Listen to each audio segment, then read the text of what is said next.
Hi guys and welcome back to the channel Deepak Yadav Education.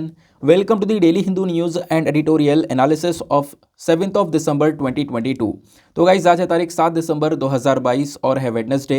देखेंगे आज के the Hindu complete newspaper को analyse करेंगे। बट लेक्चर में आगे बढ़ने से पहले अगर आप लोगों को इस लेक्चर का पीडीएफ चाहिए तो क्या करना है, सबसे पहले डाउनलोड करना है टेलीग्राम, देन उसके बाद जाके सर्च बॉक्स में टाइप करना दीपक यादव एजुकेशन यूपीएससी।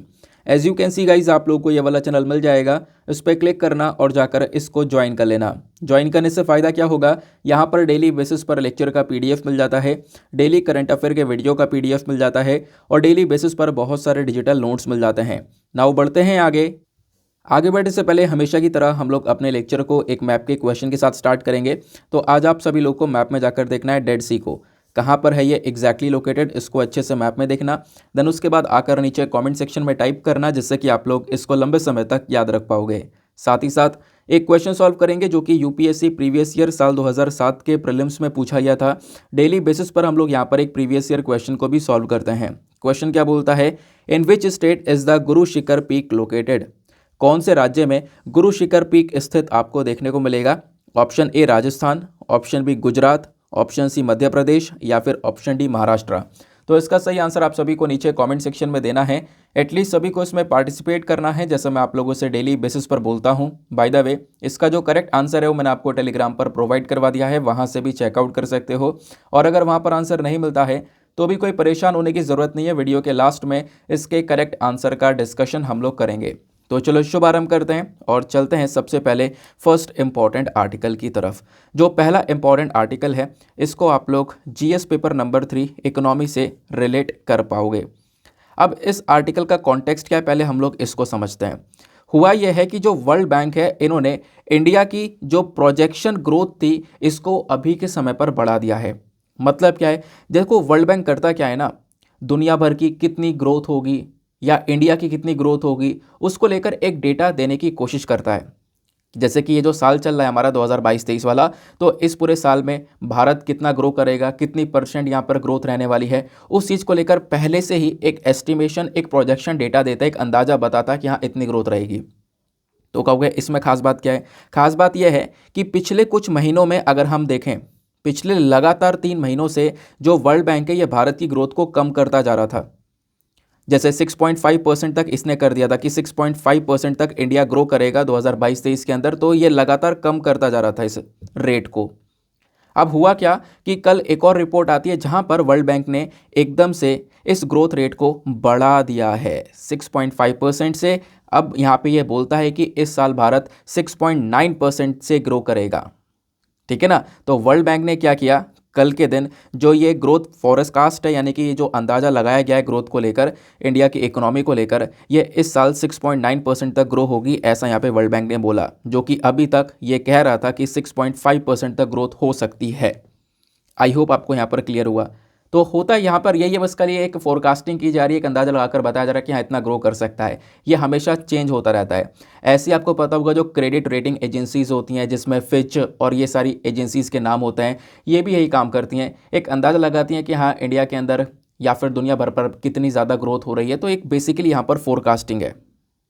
अब हुआ क्या है कि मतलब वर्ल्ड बैंक ने अचानक से इस रेट को बढ़ा दिया, भारत अब थोड़ा ज़्यादा रेट से ग्रो करेगा। ऐसा क्यों, ऐसा यहाँ पे वर्ल्ड बैंक ने क्यों बोला, चलो इसको समझने की कोशिश करते हैं। दुनिया भर में ज़्यादातर जो कंट्रीज़ के ऊपर इम्पैक्ट पड़ा है, ध्यान से सुनना, ज़्यादातर जो देशों के ऊपर बहुत नेगेटिव इम्पैक्ट पड़ा है इस साल, वो बेसिकली बड़ी बड़ी इकोनॉमीज़ की वजह से पड़ा है। जैसे यूएसए, रशिया, चाइना, अब इनकी इकोनॉमी के ऊपर अगर इम्पैक्ट पड़ेगा, इनकी इकोनॉमी अगर स्लो होगी तो बाकी यहाँ पर दूसरे कंट्रीज़ की इकोनॉमी के ऊपर भी यहाँ पर असर पड़ता है। लेकिन देखने को ये मिल रहा है, वर्ल्ड बैंक ये बोलता है कि इन बड़ी इकोनॉमीज़ का जो असर है ना वो इंडिया के ऊपर थोड़ा कम पड़ा है, अगर हम इसको दूसरे कंट्रीज़ के कंपैरिजन में बात करें तो भारत के ऊपर इस स्लोडाउन का ज़्यादा इम्पैक्ट नहीं पड़ा। पहली चीज़ तो यहाँ पे वर्ल्ड बैंक ने ये मेंशन करी। दूसरा यहाँ पर मेंशन किया कि देखो अभी के समय पर ऑब्वियस सी बात है, जो ट्रेड डेफिसिट है वो बढ़ता हुआ नजर आया। ट्रेड डेफिसिट का मतलब समझ रहे हो, मतलब कि हम लोगों ने जो एक्सपोर्ट है ना वो तो बहुत कम किया है, लेकिन इम्पोर्ट हम बहुत ज़्यादा कर रहे हैं। इसी को हम लोग ट्रेड डेफिसिट बोलते हैं। जब हम लोग इंपोर्ट बढ़ा देते हैं और एक्सपोर्ट कम हो जाता है तो इसको ट्रेड डेफिसिट बोला जाता है, क्योंकि हम सामान खरीद ही रहे हैं, बेच कम रहे हैं, है ना। बस खाली खरीद बहुत रहे हैं, खरीद रहे हैं तो हमारे कंट्री से बहुत सारा पैसा भी जा रहा है, हम पेमेंट भी कर रहे हैं और एक्सपोर्ट हो नहीं रहा है या एक्सपोर्ट कम हो रहा है, तो इससे हमारा रेवेन्यू जनरेशन बहुत कम हो रहा है। इसी को हम लोग यहाँ पर ट्रेड डेफिसिट बोलते हैं, यानी कि व्यापार में घाटा जो हो रहा है ना। अब होता यहाँ पर यह है कि हमने देखा बिल्कुल ट्रेड डेफिसिट इंडिया के अंदर देखने को मिला, खासकर गुड्स के मामले में, जब भी हम लोग सामान की बात करते हैं। लेकिन जब बात आती है सर्विसेज की, तो सर्विसेज में इंडिया लीड कर जाता है। तो इंडिया ने यहाँ पर इन चीज़ों को कवर कर लिया, ठीक है ना। होता यह है कि जब भी यहाँ पे आपने देखा होगा जो व्यापार हो रहा है कंट्रीज़ के बीच में, वो गुड्स को लेकर हो रहा है, गुड्स के साथ साथ यहाँ पर सर्विसेज को लेकर भी होता है। इंडिया ढेर सारी सर्विसेज प्रोवाइड करवाता है, सर्विसेज के मामले में भारत बहुत आगे है। आपको पता होगा इंडियन इकोनॉमी के 3 सेक्टर्स के बारे में, प्राइमरी, सेकेंडरी, टर्शरी सेक्टर, है ना। इसके बारे में आपने एनसीईआरटी के अंदर भी पढ़ा होगा। वैसे एनसीईआरटी के अंदर बेसिक से समझाया हुआ है। प्राइमरी सेक्टर जो कि हमारा एग्रीकल्चर सेक्टर है, सेकेंडरी जो कि मैन्युफैक्चरिंग सेक्टर है। अब एग्रीकल्चर सेक्टर में हम आगे हैं ही, मैन्युफैक्चरिंग सेक्टर में हैं हम थोड़ा सा पीछे हो जाते हैं बाकी कंट्रीज़ के कंपैरिजन में। लेकिन जो टर्शरी सेक्टर है, सर्विस सेक्टर है, जहाँ पर डॉक्टर्स, टीचर्स, ये सभी लोग आते हैं, सर्विस देने वाले लोग हैं, यहाँ पर इंडिया बहुत आगे है। तो हम लोग क्या करते हैं, अलग अलग कंट्रीज़ को जो है सर्विसेज के मामले में बहुत ज़्यादा सपोर्ट प्रोवाइड करवा देते हैं। तो भले ही हमने गुड्स के अंदर एक्सपोर्ट ना करा हो, लेकिन वो चीज़ें हम लोगों ने यहाँ पर सर्विसेज से कवर करी हैं और कर भी रहे हैं। तो इसके बेसिस पर वर्ल्ड बैंक ने इंडिया की जो ग्रोथ प्रोजेक्शन है इसको 6.9% तक पहुँचा दिया है। आई होप आप लोगों को ये अच्छे से क्लियर हुआ। तो ये इतनी सी बात यहाँ पर इस पूरे आर्टिकल में देखने को मिलती है, जिसको आपने विस्तार से समझा। अब ये जो प्रोजेक्शन रेट है हमेशा चेंज होता रहता है, ऊपर नीचे होता रहता है, तो ये रेट ध्यान रखने की ज़रूरत नहीं है। तो आप कहोगे क्यों पढ़ा है इतनी देर तक, क्या याद रखना है इसमें से। अब चेंज होता रहता है तो, लेकिन आपको कॉन्टेक्स्ट तो पता होना चाहिए कि क्या होने वाला है, क्या हो रहा है, क्योंकि इस बेसिस पर ही आगे एडिटोरियल भी लिखे जाते हैं, तो उन चीज़ों को आप अच्छे से समझ पाओगे। अब दूसरी इंपॉर्टेंट चीज़, इस आर्टिकल को पढ़ने का इंपॉर्टेंस ये भी है कि यहाँ से सवाल बन सकते हैं। तो कहाँ से बन सकते हैं, जैसे कि यहाँ पर आप देखोगे वर्ल्ड बैंक न्यूज़ में, तो आपको वर्ल्ड बैंक के बारे में पता होना चाहिए। कहोगे यहाँ से सवाल बनेंगे, बिल्कुल बनेंगे। मैं आपको कुछ प्रीवियस ईयर क्वेश्चंस भी दिखाऊंगा जहाँ से पहले यूपीएससी ने सवाल ऑलरेडी पूछे हुए हैं। हम लोग बात करेंगे पहले वर्ल्ड बैंक के बारे में, एग्जैक्टली वर्ल्ड बैंक है क्या। इस वाले पिक्चर को मैं पीडीएफ के अंदर प्रोवाइड करवा दूंगा, इस वाले पिक्चर को अपने पास में रख लेना। इसके अंदर सारी की सारी इन्फॉर्मेशन है वर्ल्ड बैंक के रिगार्डिंग। सबसे पहली चीज़ जो आपको ध्यान में रखनी है, वर्ल्ड बैंक का हेडक्वार्टर कहाँ पर है। वर्ल्ड बैंक का हेडक्वार्टर आपको वॉशिंगटन डीसी में देखने को मिलेगा, पहली इंपॉर्टेंट चीज़। उसके बाद में वर्ल्ड बैंक बना कैसे, तो देखो एक मीटिंग चल रही थी, ब्रेटन वुड कॉन्फ्रेंस हुआ था जुलाई 1944 के अंदर, और यहीं पर यहाँ पे आप कह सकते हो वर्ल्ड बैंक का फॉर्मेशन होता है। और स्टार्टिंग में एकदम से वर्ल्ड बैंक नहीं बनता है, होता यह है कि हम लोग 2 मोस्ट इंपॉर्टेंट इंटरनेशनल ऑर्गेनाइजेशन को बनाते हैं। 2 संगठन यहाँ पर बनते हैं, एक international bank for reconstruction and development और दूसरा होता है इंटरनेशनल मॉनेटरी फंड। एक IBRD और एक IMF, ये 2 बॉडीज़ को यहाँ पर बनाया जाता है। और फिर उसके बाद यहाँ पर आप कह सकते हो जो ये IBRD है ना, international bank for reconstruction and development, ये धीरे धीरे यहाँ पर वर्ल्ड बैंक के अंदर तब्दील हो जाता है। फिर वर्ल्ड बैंक के ढेर सारे मेंबर्स भी आने चालू हो जाते हैं, है ना। वर्ल्ड बैंक के बहुत सारे लोग मेंबर्स बनना भी स्टार्ट कर देते हैं। और आपको पता होगा वर्ल्ड बैंक का मेंबर बनने से पहले किसी भी देश को IMF यानी कि इंटरनेशनल मॉनेटरी फंड का मेंबर बनना पड़ता है। क्लियर हुई बात। अब वर्ल्ड बैंक के अंदर आपको अलग अलग ग्रुप्स देखने को मिलते हैं, जैसे एक तो हो गया IBRD जिसके बारे में अभी आपने पढ़ा, उसके बाद IDA, IFC, उसके बाद में ICSID, देन उसके बाद में मीगा। अब इसका मतलब क्या क्या है, पहले इसको थोड़ा थोड़ा जान लेते हैं, इंपॉर्टेंट है, कहीं से भी सवाल बन सकता है। तो थोड़ा बहुत अगर हम पढ़े रहेंगे ना, तो कहीं ना कहीं आगे कोई सवाल होगा तो थोड़ा बहुत याद आ ही जाएगा, कहीं ना कहीं हम लोग सवाल को सही करने के हमारे जो चांसेस है वो बढ़ जाते हैं। तो थोड़ा थोड़ा देख लेते हैं। IBRD के बारे में बात करेंगे। IBRD की फुल फॉर्म है international bank for reconstruction and development. तो यहाँ पर ये जो पर्टिकुलर बॉडी है ना, इसका काम क्या है कि अलग अलग सरकारों को ये पैसा प्रोवाइड करवाती है, उनको यहाँ पे लोन प्रोवाइड करवाना, खासकर मिडिल इनकम कंट्रीज़ को, लो इनकम कंट्रीज़ को सपोर्ट प्रोवाइड करवाना। फिर उसके बाद आता है IDA मतलब इंटरनेशनल डेवलपमेंट एसोसिएशन।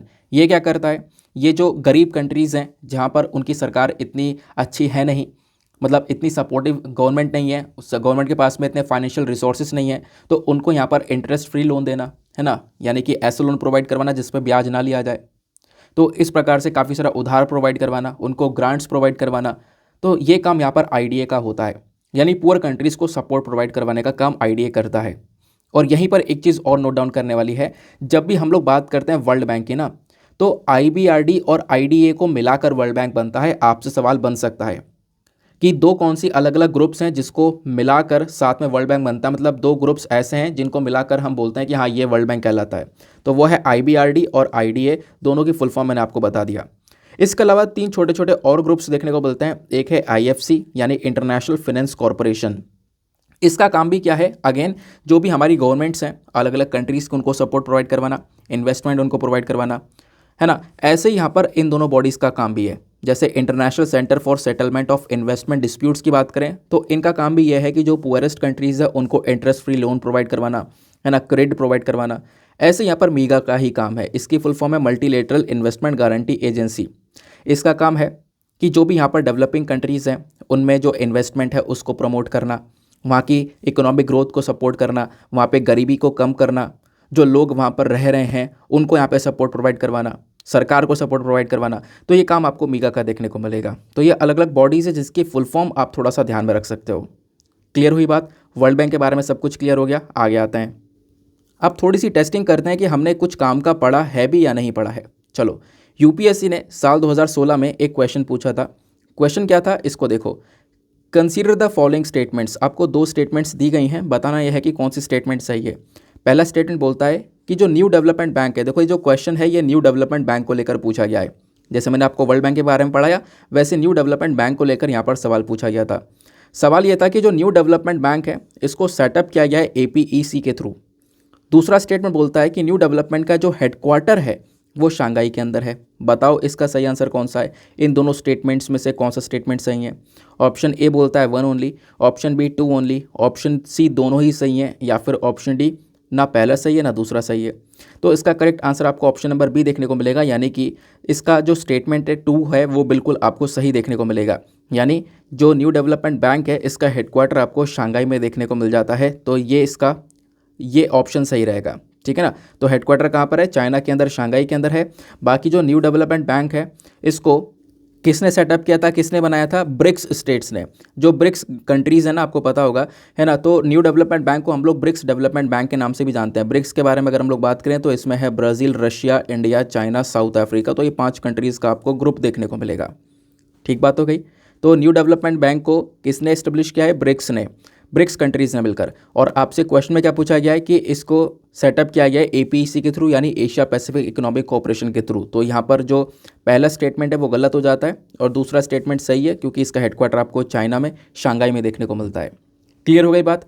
आगे आते हैं, फिर एक और क्वेश्चन देखते हैं। तो यूपीएससी ने साल 2020 में एक और सवाल पूछा था। सवाल ये था, गोल्ड ट्रांच, जो रिवर्स ट्रांच है इसको हम लोग, मतलब ये किस चीज़ को रेफर करता है, क्या है ये? क्या ये वर्ल्ड बैंक का एक लोन सिस्टम है, क्या ये सेंट्रल बैंक का ऑपरेशन है, या फिर ये कोई क्रेडिट सिस्टम है जो कि डब्ल्यूटीओ अपने मेंबर्स को प्रोवाइड करवाता है, या फिर ये एक क्रेडिट सिस्टम है जो कि इंटरनेशनल मॉनेटरी फंड अपने मेंबर्स को प्रोवाइड करवाता है। तो इसका करेक्ट आंसर हो जाएगा ऑप्शन नंबर डी। ये बेसिकली यहाँ पर गोल्ड ट्रांच एक क्रेडिट सिस्टम आपको देखने को मिलेगा जो कि इंटरनेशनल मॉनेटरी फंड अपने मेंबर्स को प्रोवाइड करवाता है। ठीक है ना। तो ऐसे और भी ढेर सारे क्वेश्चंस जो कि मैं लगा सकता था, बट यहाँ पर इतना जानना काफ़ी है कि हाँ, हम लोगों प्रीवियस ईयर क्वेश्चन के बेसिस पर जो पढ़ रहे हैं, आज हमने जो पढ़ा है वर्ल्ड बैंक के बारे में, वो डेफिनेटली काम का है, आगे काम आएगा, चाहे वो यूपीएससी हो, चाहे वो वनडे एग्जामिनेशन हो। नेक्स्ट आर्टिकल पर आते हैं। इसके बराबर में आपको ये वाला आर्टिकल देखने को मिलेगा, लेकिन आगे बढ़ने से पहले मेक श्योर करना कि वीडियो पे जो लाइक का बटन उसको आप प्रेस कर दो।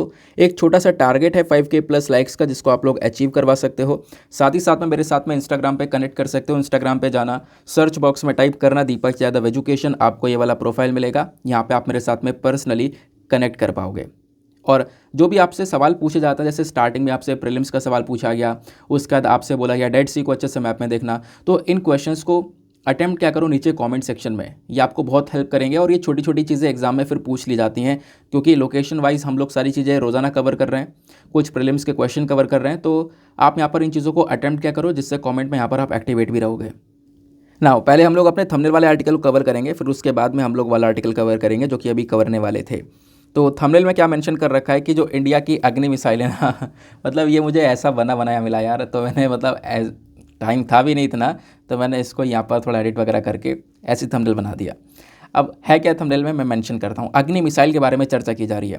देखो हुआ यह है कि आज आर्टिकल भी पब्लिश हुआ है, मतलब कि हमारे द हिंदू के अंदर आर्टिकल आया है, उसी के बेसिस पर ये थंबनेल देखने को मिलेगा।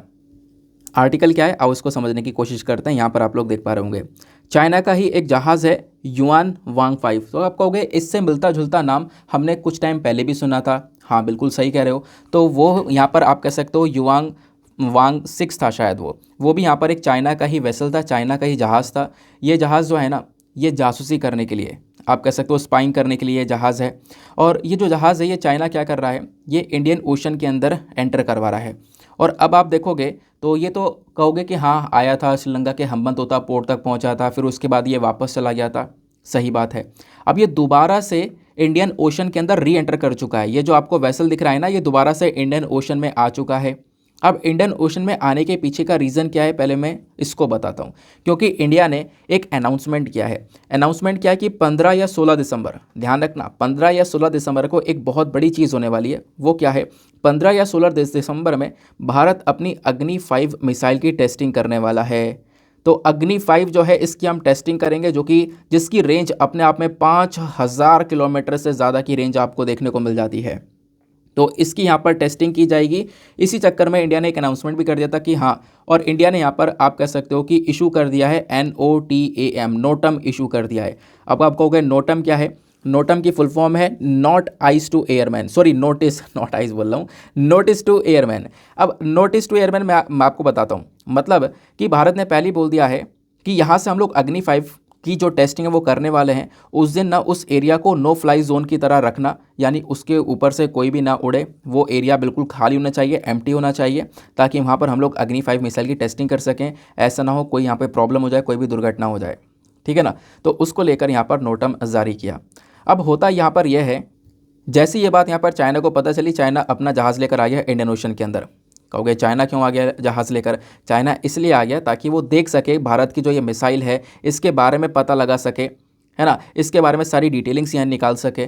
तो ये बेसिकली यहाँ पर चाइना का टारगेट है। तो कहोगे ऐसा पहले भी हुआ क्या था? हाँ, पहले भी ऐसा ही हुआ था कि जब भारत ने यहाँ पर मिसाइल टेस्टिंग की बात करी तो फिर यहाँ पर चाइना अपना जहाज़ लेकर आ गया, लेकिन इंडिया ने उस समय यहाँ पर इसकी टेस्टिंग नहीं की थी। हमने NOTAM भी यहाँ पर जारी कर दिया था, उसके बावजूद भी टेस्टिंग नहीं की थी एंड वक्त पर, है ना, उसको यहाँ पे कैंसिल कर दिया था, आगे के लिए पोस्टपोन कर दिया था। नाउ अब फिर से यही काम हो रहा है, तो ऑब्वियस ही बात है आगे बार बार हम पोस्टपोन नहीं कर सकते चाइना के चक्कर में। तो अब ये टेस्टिंग 15 या 16 दिसंबर में की जाएगी। कुछ सिक्योरिटी मेंटेन की जाएगी ताकि यहाँ पर चाइना कोई भी हमारा जो डेटा है वो आगे ना निकाल सके। तो ये बात आपने यहाँ पर ध्यान में रखनी है। क्लियर हो गई बात? तो 15-16 दिसंबर को बहुत ज़्यादा आर्टिकल पब्लिश होने वाले हैं, एक नई चीज़ न्यूज़ में रहने वाली है। और 15-16 दिसंबर से पहले तो बहुत ज़्यादा आर्टिकल पब्लिश होंगे, आप देख लेना। 13-14 दिसंबर से यहाँ पे काफ़ी चर्चा इसकी होने वाली है, ठीक है ना। तो बात क्लियर हो गई कि क्या क्या एग्जैक्टली यहाँ पर चल रहा है। अब आपका प्रश्न होगा तो आर्टिकल पढ़ा है क्योंकि कुछ काम का निकल सकता है एग्जाम के लिए। बिल्कुल, यहाँ पे जो भी मैं पढ़ा रहा हूँ सब कुछ एग्जाम के लिए ही इंपॉर्टेंट है। तो यहाँ पे आपने क्या पढ़ना है, अग्नि 5 मिसाइल के बारे में आपको सारी बातें पता होनी चाहिए। कहोगे क्या पढ़ना है, आओ मैं आपको बताता हूँ। देखो, अग्नि मिसाइल्स की अगर हम लोग बात करें तो इसमें अग्नि प्राइम है, अग्नि 1 2 3 4 5 करके आपको अलग अलग इसके वेरिएंट्स देखने को मिलते हैं, इसके वर्जन्स देखने को मिलते हैं, आप कह सकते हो। तो हमने रिसेंट टाइम में जो अग्नि प्राइम मिसाइल है इसको भी हमने सक्सेसफुली टेस्ट किया था, और अग्नि प्राइम के बारे में मैंने आपको उस समय पढ़ाया भी था। तो अग्नि प्राइम क्या है ना, अग्नि क्लास का ही एक वेरिएंट है। तो अभी आप देखो अग्नि 5 की भी टेस्टिंग होने वाली है। अगर हम लोग इन अग्नि मिसाइल्स के बारे में थोड़ा डिस्कशन करते हैं तो यहाँ पे आपको अग्नि मिसाइल्स की अलग अलग रेंजेस देखने को मिलती हैं। जैसे अग्नि 1, जो अग्नि 1 है इसकी रेंज 700 से 800 किलोमीटर के आसपास है। अग्नि 2 की रेंज 2000 किलोमीटर के आसपास है, 2000 किलोमीटर से ज़्यादा ही है, मोर देन 2000 किलोमीटर लिखा है। अग्नि 3 की जो रेंज है वो 2500 किलोमीटर से ज़्यादा है। अग्नि 4 की रेंज जो है 3500 किलोमीटर से ज़्यादा आपको देखने को मिलेगी। और इसको हम लोग मोबाइल लॉन्चर से भी फायर कर सकते हैं, यानी कि इसको मतलब इधर से उधर ले जाकर कहीं भी प्लेस चेंज करके यहाँ पर इसको लॉन्च किया जा सकता है। फिर उसके बाद में अग्नि 5 की अगर हम लोग बात करें तो ये इस पूरे अग्नि सीरीज़ की सबसे लंबी जाने वाली मिसाइल आप कह सकते हो। इसको हम लोग इंटर कॉन्टिनेंटल बैलिस्टिक मिसाइल भी बोल रहे हैं, यानी कि एक कॉन्टिनेंट से दूसरे कॉन्टिनेंट पर भी यहाँ पर ये मिसाइल जा सकती है, क्योंकि इसकी रेंज 5000 किलोमीटर से भी ज़्यादा है, ठीक है ना। कहीं कहीं पर आप देखोगे 5400, 5300 इस प्रकार से देखने को मिलेगा, बट 5000 से ज़्यादा यहाँ पर डायरेक्टली मेंशन कर दिया गया है। क्लियर हो गई बात? नाउ जब हम बात करते हैं अग्नि मिसाइल्स की, तो इन मिसाइल्स को यहाँ पे डेवलप किया गया है कौन से प्रोग्राम के अंडर में? उस प्रोग्राम का नाम है IGMDP, मतलब integrated guided missile development programme. इसके बारे में भी पता होना चाहिए। वनडे एग्जामिनेशन में कई बार सवाल पूछे गए हैं इस प्रोग्राम को लेकर। तो ये जो प्रोग्राम है स्टार्ट किया गया था हमारे डॉक्टर APJ अब्दुल कलाम जी के थ्रू। यहाँ पे इनका फोकस ये था कि भारत को सेल्फ सफिशिएंट बनाया जाए मिसाइल के फील्ड में। जो मिसाइल टेक्नोलॉजी है इसके फील्ड में भारत आत्मनिर्भर बन सके, और इसका अप्रूवल यहाँ पे सरकार ने 1983 में ही दे दिया था। और इसको हमने कंप्लीट किया मार्च 2012 के अंदर। और इस पूरे प्रोग्राम के तहत 5 मिसाइल्स को यहाँ पे डेवलप किया गया। वो 5 मिसाइल्स कौन कौन सी हैं? उन 5 मिसाइल्स को याद रखने का जो आसान तरीका है वो है पटना। तो पटना इस प्रकार से यहाँ पर आप लोग ध्यान रख सकते हो। पटना से अगर आप देखोगे तो पी से क्या स्टैंड करता है? पृथ्वी मिसाइल। पृथ्वी यहाँ पर short range surface to surface ballistic missiles है। अब आपको पता होगा एक मिसाइल होती है क्रूज मिसाइल और एक होती है बैलिस्टिक मिसाइल। बैलिस्टिक मिसाइल कौन सी होती है? जब आप मान लो यहाँ से मिसाइल छोड़ते हो, वो मिसाइल ऐसे जाएगी, एनवायरमेंट से बाहर निकलेगी और वापस से एनवायरमेंट में एंटर करेगी, तो वो कहलाती है बैलिस्टिक मिसाइल। और क्रूज मिसाइल कौन सी होती है? क्रूज मिसाइल जब आपने यहाँ से छोड़ा उस मिसाइल को, तो वो सीधा यहाँ पर गई इस प्रकार से और सीधी सीधी जाती है, वो कहलाती है यहाँ पर क्रूज मिसाइल।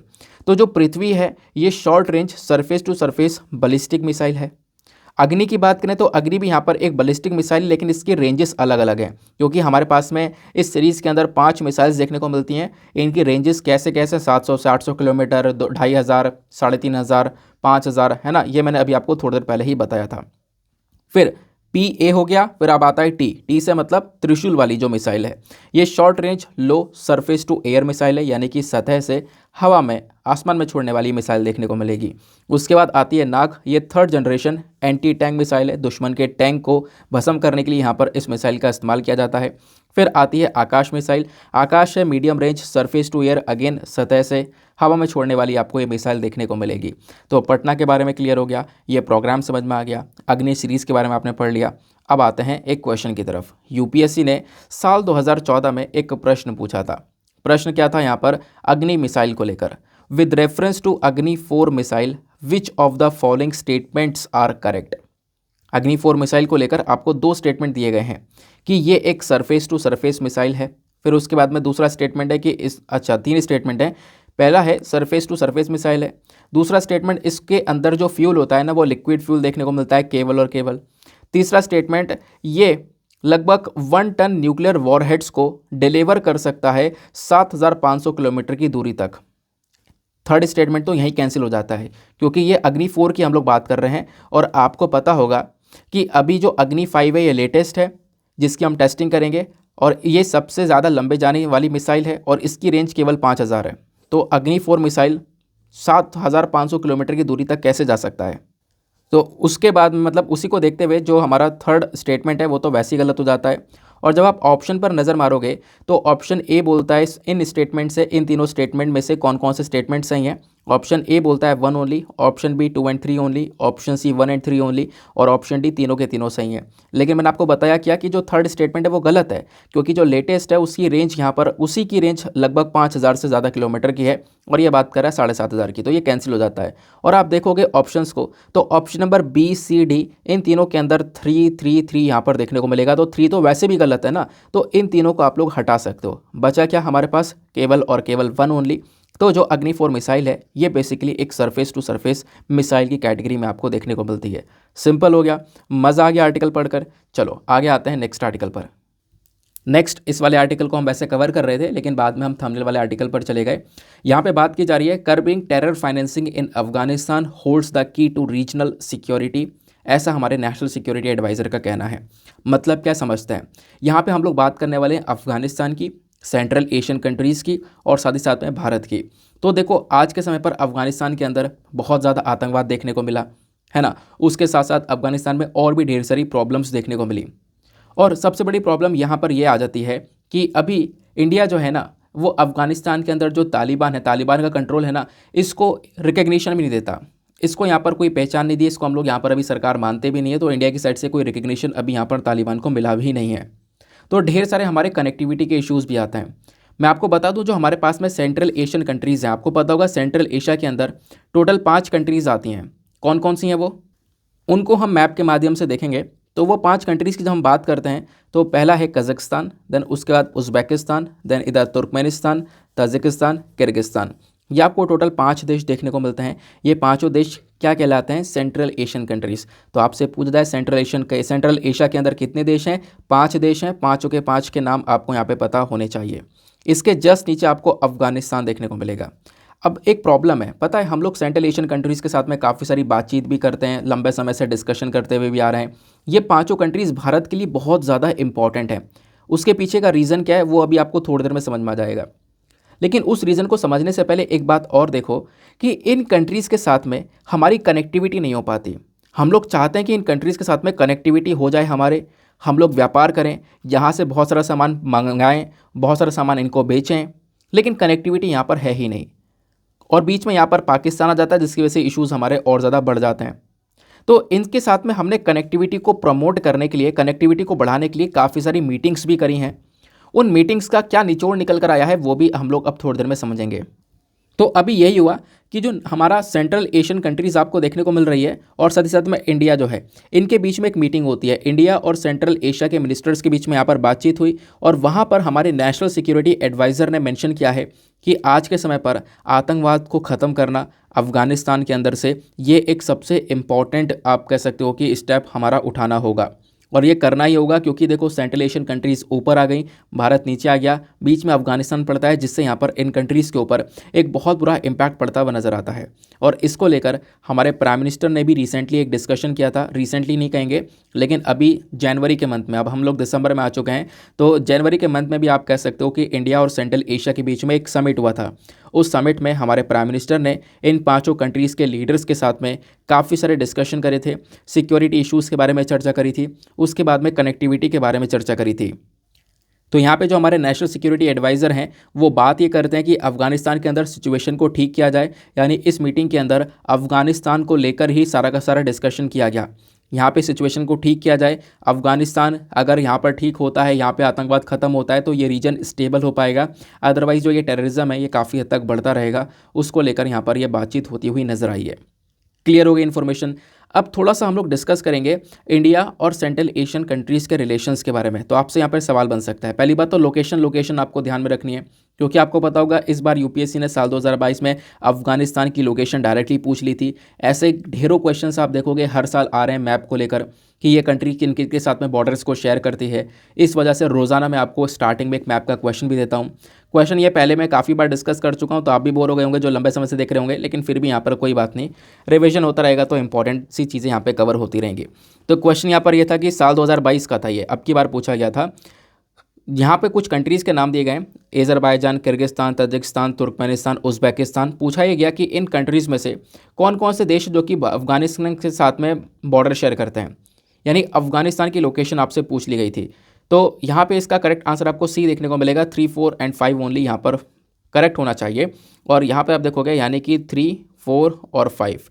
तो इस प्रकार से 3, 4 और यहाँ पे लास्ट वाला आपको 5 देखने को मिलेगा। किर्गिस्तान, तजिकिस्तान, उज़्बेकिस्तान, यहाँ पर कुछ ऐसी कंट्रीज़ हैं जो कि आज के समय पर अफ़गानिस्तान के साथ में बॉर्डर को शेयर करती हैं। ठीक है ना, बात क्लियर हो गई। और अभी मैंने गलती बता दिया है, अफ़गान ये नहीं, 3, 4, 5 लास्ट की 3 है, मैं ऊपर से पढ़ता जा रहा हूँ इसे। ठीक है ना, चलो फिर आगे आते हैं। तो मतलब ऐसे बन जाते हैं सवाल लोकेशन को लेकर।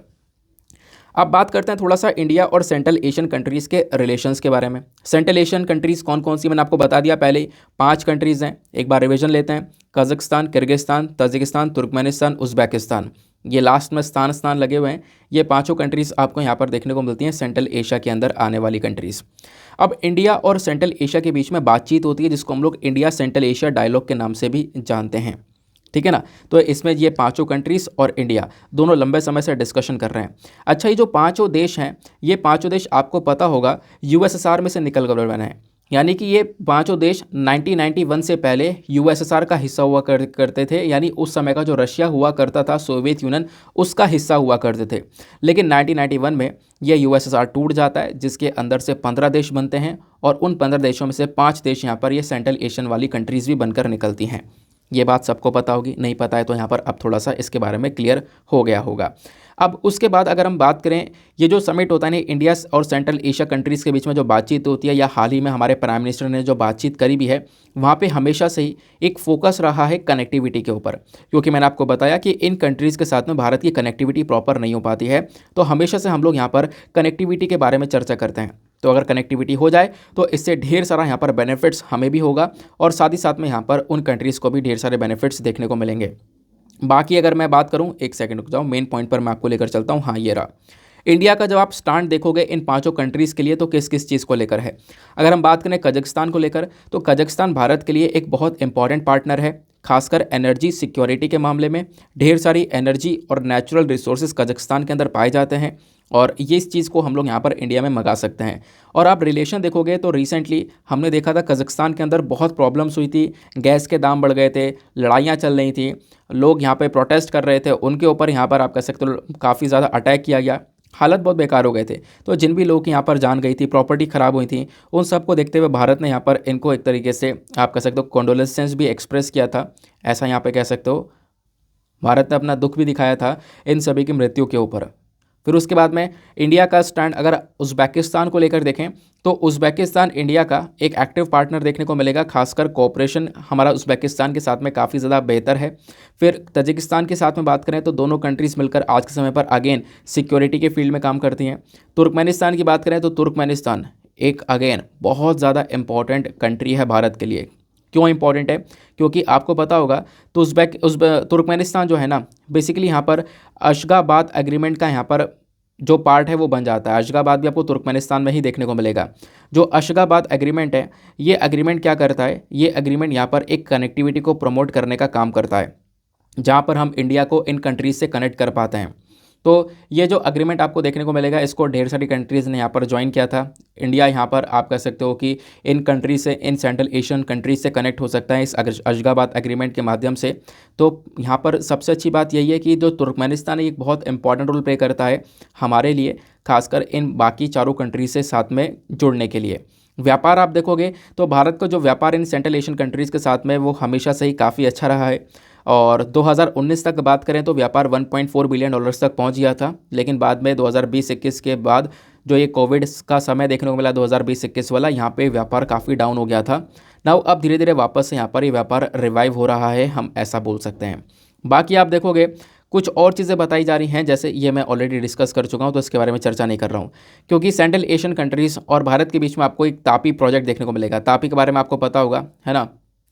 तापी का मतलब है, देखो यहाँ पे क्या करा जा रहा है ना, एक पाइपलाइन बिछाई जा रही है, एनर्जी पाइपलाइन, जो कि तुर्कमेनिस्तान, अफगानिस्तान, पाकिस्तान को क्रॉस करते हुए यहाँ पर इंडिया में आएगी।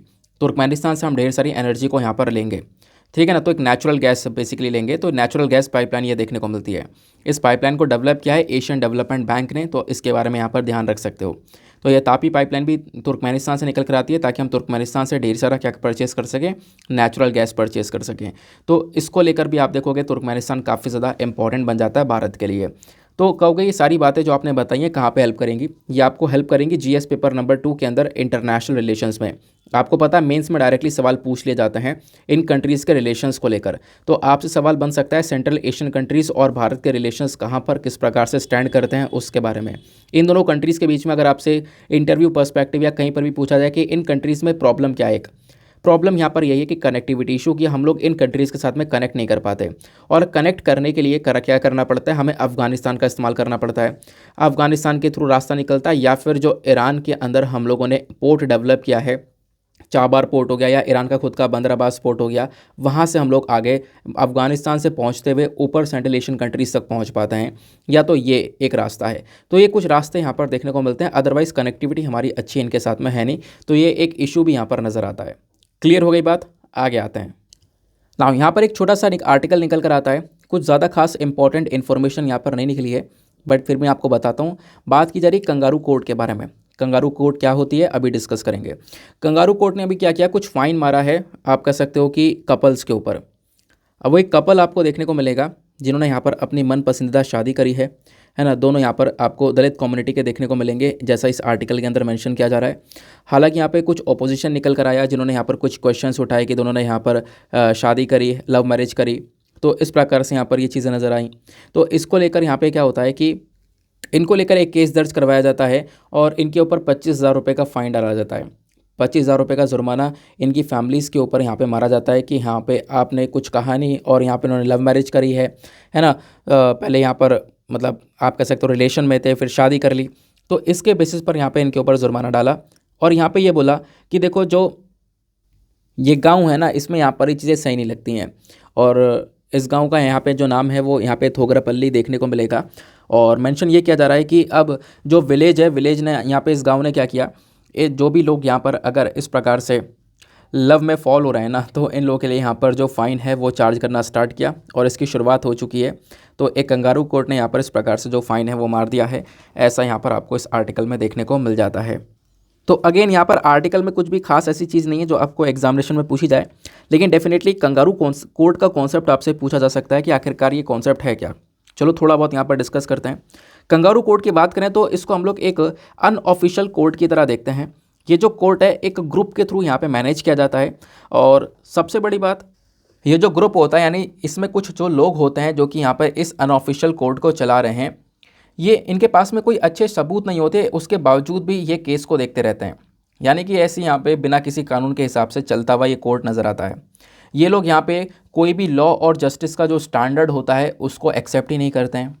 ये जो पहला कंगारू कोर्ट है ना, ये कहाँ पे ओरिजिनेट हुआ था? पहला कंगारू कोर्ट हुआ था ओरिजिनेट यूएस में 1849 के अंदर, और सबसे पहले कंगारू कोर्ट के बारे में चर्चा की गई है 1853 में, है ना। 1849 में वैसे यूएस में ये ओरिजिनेट हो चुका था, लेकिन पहली बार जो मेंशन किया गया बुक के अंदर वो बेसिकली यहाँ पर 1853 के अंदर मेंशन किया गया था। बाकी आप देखोगे यहाँ पे क्या है ना, ये जो कंगारू कोर्ट है कहीं ना कहीं जुडिशरी की जो इंपॉर्टेंस है उसको ख़त्म करता हुआ नजर आता है। हमारे कानून के लिए खुद एक बहुत बड़ा चैलेंज है ये। क्यों? क्योंकि ये लोग कानून के हिसाब से चल ही नहीं रहे हैं, अपने हिसाब से यहाँ पे काम कर रहे हैं, रूल ऑफ लॉ के अगेंस्ट में यहाँ पर जा रहे हैं। जो भी इन्हें सही लग रहा है उसके हिसाब से काम कर रहे हैं, जो ग्रुप ऑफ पीपल को सही लग रहा है उसके हिसाब से काम कर रहे हैं। ना कोई सबूत है, ना कुछ, ना सबूत के बेसिस पर काम किया जाता है, ना कुछ काम किया जाता है, और अनऑफिशियल तरीके से यहाँ पर इस कोर्ट को रन किया जाता है। तो ये बेसिकली यहाँ पर एक कंगारू कोर्ट का कॉन्सेप्ट आपको देखने को मिल जाता है, ठीक है ना। तो यही हेडिंग है, kangaroo court puts price on union of love, जो कि अभी हमने यहाँ पर समझा।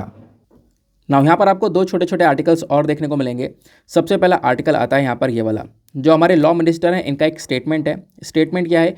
Pendency of 5 crore court cases are matter of grave concern. मतलब कल के दिन यहाँ पर हमारे लॉ मिनिस्टर का एक स्टेटमेंट आता है, ये बोलते हैं कि जल्दी जो आज के समय पर केसेस पेंडिंग पड़ रहे हैं, जितने भी केसेस हैं इसमें से आधे अधूरे केस आपको देखने को मिलेंगे हमारे कोर्ट के अंदर चल रहे हैं। तो ये जो केस है ना कहीं 5 करोड़ का आंकड़ा टच करने वाला है। तो मतलब पेंडिंग जो केस हैं वो 5 करोड़ के आंकड़े के टच करने वाले हैं जल्दी, और ये अपने आप में एक बहुत बड़ी चिंता वाली बात होगी। इस चीज़ को यहाँ पे हमारे लॉ मिनिस्टर दर्शाते हैं। इनका कहना यह है कि यहाँ पे बहुत सारे चैलेंजेस आपको देखने को मिलेंगे। चलो सुप्रीम कोर्ट हाई कोर्ट की बात अलग हो गई, सुप्रीम कोर्ट हाई कोर्ट के अंदर केसेस अभी भी पेंडिंग पड़े हैं, चलो वो यहाँ पर धीरे धीरे कम हो रहे हैं और कम होते रहेंगे, ठीक है, चलो उसकी बात अलग है।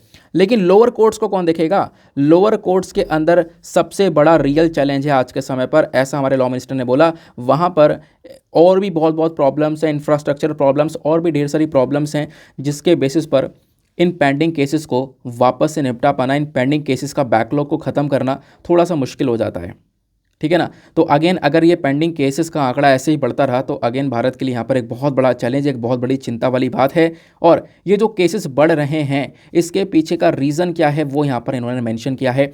चलो अब इसको हम यहाँ पर थोड़ा डिस्कस करेंगे। ये तो मैंने आपको करंट अफेयर का पूरा कॉन्टेक्स्ट समझाया कि एग्जैक्टली यहाँ पर क्या चीज़ है न्यूज़ में। अब करना क्या है, आपको बैकग्राउंड डेटा तैयार करना है। तो ये आर्टिकल आपको प्रीलिम्स या मेंस में हेल्प करेगा? देखो मेंस में हेल्प करेगा। जो भी आपकी तैयारी की जाती है यहाँ पर मेंस प्रीलिम्स दोनों के हिसाब से की जाती है। जो भी इंपॉर्टेंट डेटा मुझे मिलता है वो सब कलेक्ट कर मैं आपके सामने रख देता हूँ। तो यहाँ पे जो आर्टिकल है ये प्रीलिम्स के लिए मेंस के लिए आपको लिए बहुत इंपॉर्टेंट है। मेंस के पर्सपेक्टिव से आप काफ़ी डेटा इस्तेमाल कर सकते हो जो मैं आपको दिखाने वाला हूँ। और मेंस के साथ साथ आप एथिक्स में इस्तेमाल कर सकते हो। एथिक्स में बहुत सारे ऐसे केसेस डाल दिए जाते हैं आपके सामने, इस सिचुएशन के अंदर कैसे डील करोगे, तो वैसे में भी यहाँ पर इन केसेस का आप इस्तेमाल कर सकते हो, या फिर आप इसका इस्तेमाल एसए के अंदर भी कर सकते हो अगर कोई इस टॉपिक के रिगार्डिंग आता है तो, ठीक है ना। तो अब समझते हैं इसके बारे में।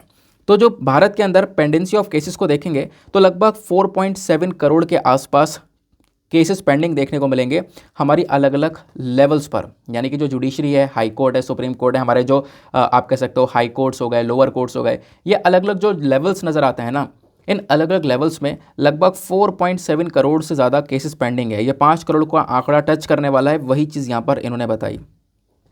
अब होता यहाँ पर यह है कि इन 4.7 करोड़ पेंडिंग केसेस में से 87.4% जो पेंडिंग केसेस हैं वो आज के समय पर सबऑर्डिनेट कोर्ट्स के अंदर हैं, और 12.4% हाई कोर्ट के अंदर है।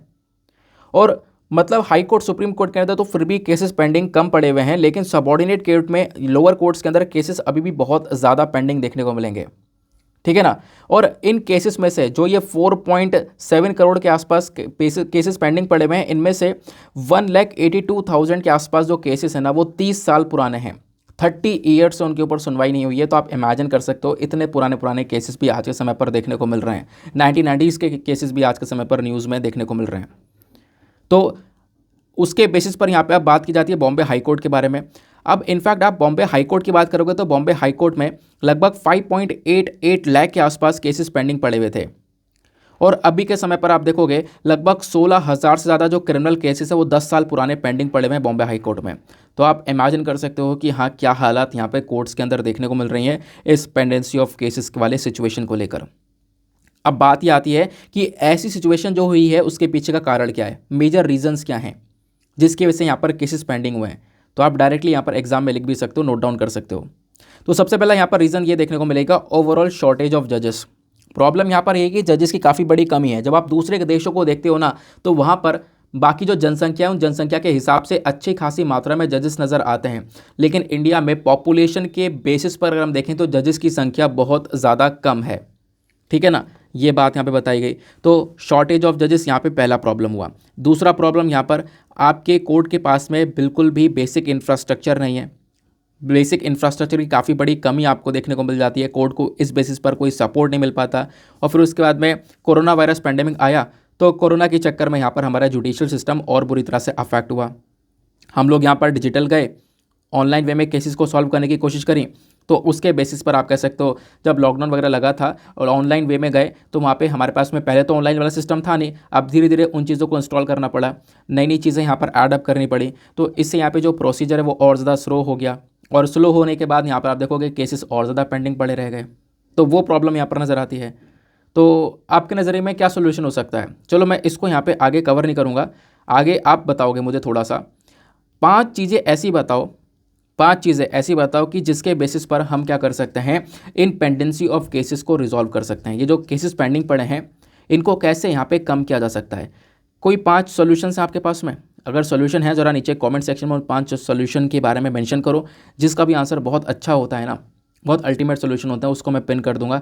तो नीचे कमेंट सेक्शन में इसको अटेम्प्ट करने की कोशिश करना, ठीक है ना। बाकी यहाँ मैंने मेंशन कर रखे हैं, वो मैं ना दिखाकर मैं आपकी थिंकिंग जानना चाहता हूँ कि आप किस प्रकार से सोचते हो। चलो आगे आते हैं। नेक्स्ट आर्टिकल, अगले आर्टिकल में बात की जा रही है चाइल्ड एडॉप्शन के बारे में। जो बच्चों को अडॉप्ट किया जाता है ना, गोद लिया जाता है, उसी के बारे में हम लोग बात करने वाले हैं। हुआ क्या, तो यहाँ पे थोड़ा सा एक अच्छी न्यूज़ निकल कर आ रही है। न्यूज़ यहाँ पर क्या है कि आज से 2 महीने पहले की बात है, जो चाइल्ड एडॉप्शन को लेकर रूल्स एंड रेगुलेशन थे, आप ऐसे ही किसी बच्चे को अडॉप्ट नहीं कर सकते, आपको प्रॉपर कानून फॉलो करने पड़ते हैं। रूल्स एंड रेगुलेशंस को फॉलो करते हुए बच्चे को अडॉप्ट करना पड़ता है। तो जब यहाँ पर आप रूल्स एंड रेगुलेशंस को फॉलो कर बच्चे को अडॉप्ट करते हो तो ठीक है। लेकिन अब ये जो रूल्स एंड रेगुलेशन जो यहाँ पर सारे के सारे आ जाते हैं, जो कानून यहाँ पर आ जाता है ना, इसके अंदर आज से 2 महीने पहले कुछ बदलाव करे गए थे। तो वही बोला गया कि उस बदलाव के बाद से जो चाइल्ड एडॉप्शन के अंदर वेट लिस्ट है ना, वो ख़त्म होती हुई नजर आई है। चाइल्ड एडॉप्शन के बाद से यहाँ पर आप देखोगे एडॉप्शन का जो प्रोसीजर है वो काफ़ी तेज़ी से बढ़ा है। यानी कि एडॉप्शन के मामले में काफ़ी सारे जो केसेस है वो पेंडिंग पड़े हुए थे। लगभग यहाँ पर आप कह सकते हो 905 केसेस पेंडिंग पड़े हुए थे।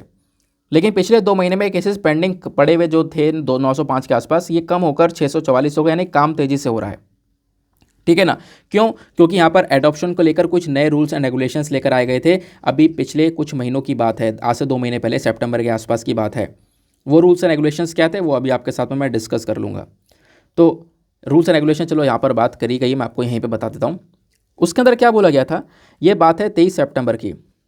तो यहाँ पे पहले क्या होता था कि जो चाइल्ड एडॉप्शन रूल्स हुआ करते थे ना, इसके जो केस है वो कोर्ट में जाते थे। अब कोर्ट में काफ़ी टाइम लग जाता था, है ना। मान लो कोई केस है तो कोर्ट में यहाँ पर पेंडिंग केस भी बहुत सारे हैं, तो टाइम बहुत लग जाता था और कोर्ट के ऊपर लगातार लोड भी बढ़ रहा था। तो अब यहाँ पे बोला गया कि जो एडॉप्शन का ऑर्डर है ना, वो जुडिशरी ना देकर ये ऑर्डर डिस्ट्रिक्ट मजिस्ट्रेट देगा। जो डीएम है वो यहाँ पर ऑर्डर प्रोवाइड करवाएगा।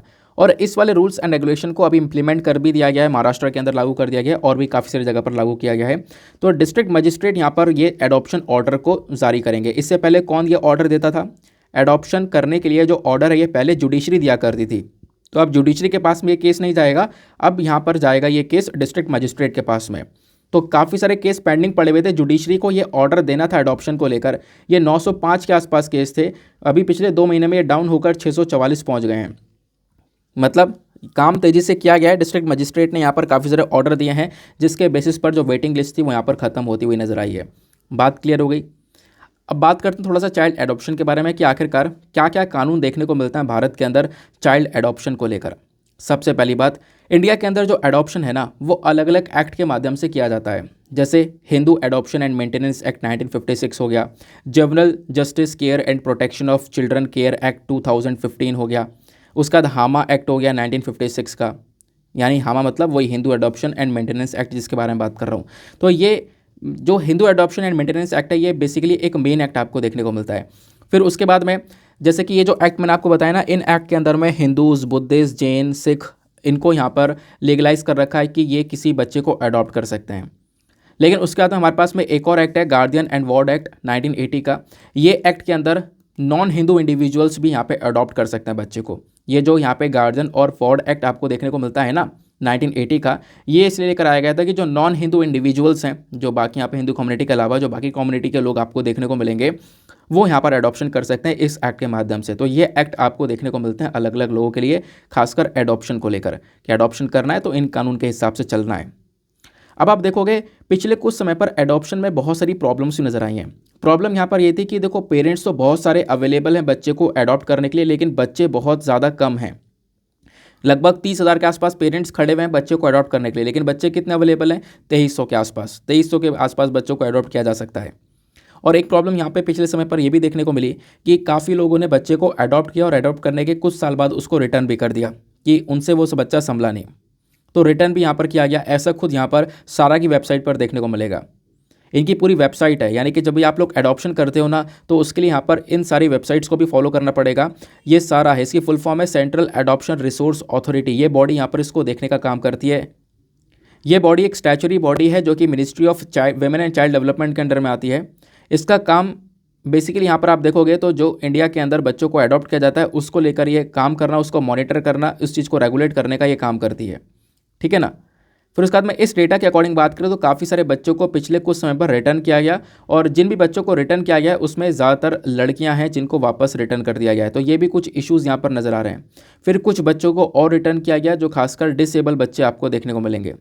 तो अब चाइल्ड एडॉप्शन को लेकर कुछ नए कानून, कुछ नए रूल्स एंड रेगुलेशंस आपको यहाँ पर नजर आएंगे। वो नए रूल्स एंड रेगुलेशन मैंने आपको बता दिए ऑलरेडी। ये थे कि पहले इस अडॉप्शन को लेकर जो ऑर्डर है वो जुडिशरी की साइड से आता था, बट अब ये ऑर्डर वाली पावर जो है वो डिस्ट्रिक्ट मजिस्ट्रेट को दे दी गई है, क्योंकि जब जुडिशरी के पास में ये पावर थी तो वहाँ पर पेंडिंग के हो जाते थे काफ़ी सारे केसेस, और पेंडिंग के मैटर बहुत लगातार बढ़ रहे थे, और कोर्ट के पास पहले से बहुत सारे पेंडिंग मैटर्स है तो बर्डन और बढ़ रहा था। तो अब यहाँ पर ये पावर डिस्ट्रिक्ट मजिस्ट्रेट के पास में है, ताकि डिस्ट्रिक्ट मजिस्ट्रेट यहाँ पर ऑर्डर देकर इन केसेस को जल्दी जल्दी निपटा सके। बात क्लियर हो गई। तो ये यहाँ पर आपको अडॉप्शन को लेकर रूल्स एंड रेगुलेशंस देखने को मिल जाते हैं। नाउ हम चलते हैं अपने एडिटोरियल डिस्कशन पर, देखेंगे आज के इंपॉर्टेंट एडिटोरियल्स को। तो एडिटोरियल में एक बेहतरीन सा एडिटोरियल हमारे पास में आता है, ये वाला CK मिश्रा साहब ने इस एडिटोरियल को लिखा है।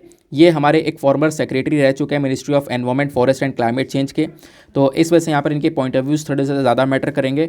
ये किस चीज़ के बारे में बात करने वाले हैं? ये एयर पोल्यूशन के बारे में बात करने वाले हैं, स्टबल बर्निंग के बारे में बात करने वाले हैं, दिल्ली की सिचुएशन के बारे में बात करने वाले हैं कि दिल्ली के अंदर क्या हालात आज के समय पर देखने को मिल रहे हैं, उसके बारे में थोड़ा डिस्कशन करेंगे। लेकिन आपको पता होगा हमेशा एडिटोरियल डिस्कशन से पहले हम लोग एक मेंस का क्वेश्चन लेते हैं। तो आज का मेंस का क्वेश्चन क्या है, पहले इसको देखेंगे। मेंस का क्वेश्चन है आज का, मुंबई, दिल्ली, कोलकाता, ये 3 आपको बड़े बड़े शहर देखने को मिलते हैं हमारे देश के, लेकिन जो एयर पोल्यूशन है ना, ये सबसे ज़्यादा सीरियस प्रॉब्लम केवल और केवल दिल्ली में है। ऐसा क्यों? आपको मुंबई, कोलकाता की ज़्यादा न्यूज़ आती देखने को मिलती नहीं है इस पोल्यूशन को लेकर, लेकिन दिल्ली के अंदर बहुत ज़्यादा पोल्यूशन देखने को मिलेगा, बहुत सीरियस प्रॉब्लम देखने को मिलती है। हमेशा दिल्ली की चर्चा होती है जब भी पोल्यूशन की बात आती है। तो ऐसा क्यों? आपको इसके पीछे का रीज़न बताना है। तो कहोगे ये कैसा सा क्वेश्चन है सर? ये क्वेश्चन मैं अपने आप से नहीं लाया हूँ, ये क्वेश्चन UPSC ने साल 2015 में पूछा था। ठीक है ना। तो मेंस का प्रीवियस ईयर क्वेश्चन है, इसको अटेम्प्ट करना, और अटेम्प्ट करने के बाद में आपको टेलीग्राम पर अपना आंसर भेजना है। और आंसर कहाँ पे भेजोगे? टेलीग्राम पर जाना, सर्च बॉक्स में टाइप करना Deepak Yadav education mains answer writing, full form लिखना आपको वो मेरा चैनल मिलेगा, लगभग 40,000 से ज़्यादा लोग वहाँ पर जुड़ चुके हैं, तो आप लोग भी वहाँ पर जुड़कर अपने आंसर्स को लिखकर भेज सकते हो। और आंसर्स सेंड करने के साथ साथ एक छोटा सा काम करना है, सभी लोगों को एटलीस्ट 2-2 आंसर्स को रिव्यू करना है। जब आप सभी लोग 2-2 आंसर्स को अच्छे से रिव्यू करोगे तो आपको ढेर सारे इंपॉर्टेंट पॉइंट्स मिलेंगे अपने नोट्स में ऐड करने के लिए। साथ ही साथ में आप सामने वाले के अगर आंसर में कोई मिस्टेक होती है तो उसको बता सकते हो, एंकरेज कर सकते हो कि यहाँ पर आपको एक इम्प्रूवमेंट की आवश्यकता पड़ जाती है। क्लियर हो गई बात? चलो अब डिस्कशन को देखते हैं। नाउ यहाँ पर सी के मिश्रा साहब ने क्या क्या चीज़ें मेंशन करी हैं समझने की कोशिश करेंगे। यहाँ पे हमारे राइटर ये बोलते हैं कि देखो, हर साल जब भी दिवाली आती है तो हर साल दिवाली पर हम लोग देखते हैं कि भाई दिल्ली का जो एयर क्वालिटी है इसकी चर्चा बहुत होने लगती है। हमेशा न्यूज़पेपर के अंदर, टेलीविज़न के अंदर आप देखोगे जब भी दिवाली आती है तो एयर पोल्यूशन की चर्चा करने लगते हैं, पटाखों के ऊपर बैन लगा दिया जाता है ना। टीवी चैनल्स, न्यूज़पेपर के अंदर बड़ी बड़ी हेडलाइंस यहाँ पर देखने को मिलती है पॉल्यूशन को लेकर, ये बात बोली गई। लेकिन राइटर का कहना यहाँ पर यह है कि जब आप एक रियलिटी देखते हो ना, तो दिल्ली की जो हवा है ना, वो ऐसा नहीं है कि स्टबल बर्निंग की वजह से ही बहुत ज़्यादा गंदी हो जाती है, क्योंकि एक ये भी बोला जाता है कि दिल्ली के अंदर इतना पोल्यूशन है स्टबल बर्निंग की वजह से। यानी पंजाब हरियाणा के अंदर जो भी यहाँ पर जो स्टबल बर्निंग की जाती है, जो पराली को जलाया जाता है, जब खेती करते हुए समय पर आपको पता होगा जब हम फसलें बदलते हैं तो जो पराली होती है उसको यहाँ पे जला दिया जाता है, तो उससे जो पोल्यूशन बनता है, उससे जो प्रदूषण हो रहा है वो उड़कर दिल्ली तक पहुँचता है। ये हमेशा बात रख दी जाती है। तो राइटर बोलते हैं ऐसा नहीं है, ऐसा आप हमेशा बोलते हो लेकिन ऐसा है नहीं कि स्टबल बर्निंग की वजह से ही होता है। आपके एरिया में भी बहुत सारी प्रॉब्लम्स वहाँ पर नज़र आती हैं जिसको बहुत डिटेल से देखने की आवश्यकता है और आपको कुछ करने की आवश्यकता है। ये बात यहाँ पे राइटर मेंशन करता है। तो राइटर ने यहाँ पर क्या मेंशन किया कि देखो, जब आप लोग देखोगे पोल्यूशन को तो बहुत तेज़ी से जो हमारा पोल्यूशन है इंडिया के अंदर वो बहुत इंक्रीज़ हो रहा है, और दिल्ली बेसिकली आज के समय पर एक मोस्ट पॉल्यूटेड कैपिटल की कैटेगरी में आता है। और ये जो पोल्यूशन है कहीं ना कहीं ऐसा नहीं है कि हमारे एनवायरनमेंट के लिए नुकसान है, ऑब्वियस सी बात है एनवायरनमेंट को नुकसान पहुंचाएगा तो ये आपके मेरे लिए, हम ह्यूमन हेल्थ के लिए बहुत ज़्यादा नुकसानदायक होता है। जैसे इंडिया के अंदर बात करें तो लगभग आप कह सकते हो कि हर साल 2.5 मिलियन के आसपास एयर पोल्यूशन से रिलेटेड डेथ हो रही है। ओ माय गॉड, आप नंबर देखो, 2.5 मिलियन के आसपास, 2.5 मिलियन के आसपास हर साल मृत्यु हो रही है, लोगों की जान जा रही है एयर पोल्यूशन की वजह से। और ये जो पोल्यूशन है ये तो चलो इतने लोगों की जान ले रहा है, उसके अलावा काफ़ी सारे लोगों का गला ख़राब हो चुका है, उनकी आंखें ख़राब हो चुकी हैं इस पोल्यूशन की वजह से। फिर उसके बाद कुछ पोल्यूटेंट्स इतने ही छोटे होते हैं कि वो बॉडी के अंदर ब्लड स्ट्रीम पर पहुंच जाते हैं, हमारे ऑर्गन्स तक पहुंच जाते हैं। Heart disease, respiratory disease, cancer जैसी प्रॉब्लम है, मतलब कि इतने सारे लोगों की मृत्यु तो हो ही रही है, उसके अलावा बहुत सारे लोग यहाँ पर अपने प्रॉब्लम से परेशान है। जैसे कि मैंने आपको बताया उनकी आंखें ख़राब हो गई या थ्रोट से परेशान है। उसके अलावा बहुत सारे लोग ऐसे हैं जिनको अलग अलग बीमारियां हो चुकी हैं, हार्ट डिजीज़ हो चुके हैं, रेस्पिरेटरी डिजीज़ हो चुकी है, कैंसर जैसी प्रॉब्लम्स यहाँ पर हो चुकी हैं। तो ये कहीं ना कहीं बहुत सीरियस हेल्थ प्रॉब्लम्स हैं, और ये सारी चीज़ें यहाँ पर आप देख पाओगे एयर पोल्यूशन से निकल कर आ रही हैं। तो ये बात यहाँ पर केवल एयर पोल्यूशन की नहीं हो रही है, केवल एनवायरमेंट की नहीं हो रही है, ये बात यहाँ पर एक ज़िंदगी की भी बात हो रही है। तो इस वजह से यहाँ पर ये थोड़ा सा इंपॉर्टेंट रोल प्ले करता है। जब भी हम लोग दिल्ली की एयर क्वालिटी के बारे में बात करते हैं तो हमेशा यहाँ पर ये क्वेश्चनिंग उठाई जाती है। हमेशा आप क्वेश्चन उठाते रहोगे, ये काम करते रहोगे, लेकिन कुछ भी यहाँ पर इतने अच्छे से काम किया नहीं गया है, वो बात यहाँ पर आपको राइटर के थ्रू देखने को मिल जाएगी, है ना। यानी कि एयर पोल्यूशन दिल्ली में कोई आज से तो नहीं है, बहुत लंबे समय पहले से आप देखोगे चर्चा की जा रही है, कई सालों से यहाँ पर न्यूज़ में देखने को मिलता है, लेकिन अभी तक इतने चेंजेस क्यों नहीं देखने को मिले, अभी तक कोई बदलाव नहीं हुआ। तो उस चीज़ को देखते हुए यहाँ पर फिर उसके बाद राइटर मेंशन करते हैं द सेम ऑर्डर्स अगेन। मतलब एक जो प्रिंसिपल रीज़न, एक जो मेजर कारण आपको देखने को मिलेगा कि जो साल ब साल जो प्रॉब्लम है और बढ़ती जा रही है एयर पोल्यूशन की, उसके पीछे का जो रीज़न आपको देखने को मिलेगा ना, वो ये है कि आपने चीज़ों को सही से जांच पड़ताल नहीं करी है। यहाँ पर चीज़ों को सही से इवैल्यूएट नहीं किया जा रहा है, देखा नहीं जा रहा है, क्योंकि आप सही से चीज़ों को एनालाइज करोगे ही नहीं तो आपको उसका सोल्यूशन पता ही नहीं चलेगा। प्रॉब्लम है, प्रॉब्लम को आप एनालाइज करोगे, हाँ भाई यहाँ पर दिक्कत है, प्रॉब्लम यहाँ पर आ रही थी, तो आपको पता चला कारण, तो उसके बाद आप यहाँ पर इसको लेकर एक अच्छा तरीका उठा पाओगे उस प्रॉब्लम को सॉल्व करने के लिए। लेकिन ऐसा यहाँ पर कुछ हो ही नहीं रहा है। फिर उसके बाद में यहाँ पर सरकार ने क्या किया, commission for air quality management बना दिया। अब आप देखोगे commission for air quality management को बनाया, अलग अलग बॉडीज़ बना दी हैं। अब वो जो बॉडीज़ हैं उनको केवल बनाकर बैठा ही दिया गया है। उन बॉडी का यहाँ पर काम आप कह सकते हो कि वो आज के समय पर इतना बड़े लेवल पर नहीं देखने को मिलेगा जितना होना चाहिए।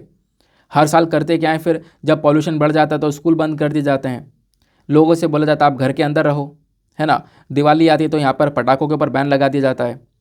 या फिर जो आप कह सकते हो बड़े बड़े ट्रक्स हैं उनको यहाँ पे बंद करने की बात की जाती है, कार की बात की जाती है कि इनको रोक दिया जाएगा। आप अलग अलग यहाँ पर ट्रांसपोर्टेशन को रोकने की यहाँ पर पॉलिसीज़ लेकर आ रहे हो। तो ये चीज़ें यहाँ पर की जाती हैं पोल्यूशन को रोकने के लिए। लेकिन एक व्यक्ति जो ट्रक चला रहा है, एक बड़ा ट्रक है, ज़्यादा पोल्यूशन कर रहा है, कार है ज़्यादा पोल्यूशन कर रही है, आप उसको इस बेसिस पर रोक रहे हो, उसका काम से उसको यहाँ पर हटा रहे हो, तो कहीं ना कहीं यहाँ पर एक गवर्नेंस का एक बहुत अच्छी चीज़ नहीं है। तो वो चीज़ यहाँ पर नज़र आई। अब राइटर यहाँ पे सवाल ये उठाते हैं कि why Delhi air is bad, आखिरकार क्यों यहाँ पर दिल्ली की हवा इतनी ज़्यादा गंदी देखने को मिलती है। इसके पीछे का रीज़न यहाँ पर आप पता नहीं लगा पाओगे, वैसे तो नहीं पता लगा पाओगे। क्यों? क्योंकि सब आपस में ब्लेम गेम करते रहते हैं। कोई ब्लेम डाल रहा है स्टबल बर्निंग पर, कोई ब्लेम डाल रहा है इस पर, कोई ब्लेम डाल रहा है उस पर, सब एक दूसरे को ब्लेम डालने की नहीं इसकी वजह से पोल्यूशन बढ़ रहा है। जैसे अगर हम लोग बात करें दिल्ली की, तो दिल्ली बोलता है स्टबल बर्निंग की वजह से, यानी पंजाब वाले रीजन में, हरियाणा वाले रीजन में जो भी स्टबल बर्निंग हो रही है, स्टबल बर्निंग आपको पता है ना, जो पराली होती है खेतों के अंदर, कटाई करते वक्त जो यहाँ पर पराली बच जाती है उसको जला दिया जाता है, तो वो यहाँ पे बहुत सारा धुआं पैदा करती है और वो हवा से उड़कर दिल्ली के अंदर आ रहा है। आता भी है लेकिन ऐसा नहीं है कि इतने बड़े लेवल पर आता है कि हमेशा आप उसी चीज़ के ऊपर डाल दोगे कि हाँ स्टबल बर्निंग ही एकमात्र कारण है दिल्ली के पोल्यूशन का। लेकिन जब आप अच्छे से इसकी ऑडिटिंग करते हो, इसकी जांच पड़ताल करते हो, तो आपको ये देखने को मिलेगा स्टबल बर्निंग जैसी और कई अन्य प्रॉब्लम्स आपको देखने को मिलेंगी जो कि पोल्यूशन का कारण बन रही है, लेकिन उसके ऊपर कोई ज़्यादा फोकस किया नहीं जा रहा है। ठीक है ना। तो यहाँ पे केवल स्टबल बर्निंग कहीं बोलना ये बहुत ज़्यादा गलत होगा, ये राइटर ने मेंशन किया। हमें यहाँ पर कुछ सोल्यूशन के ऊपर काम करना पड़ेगा।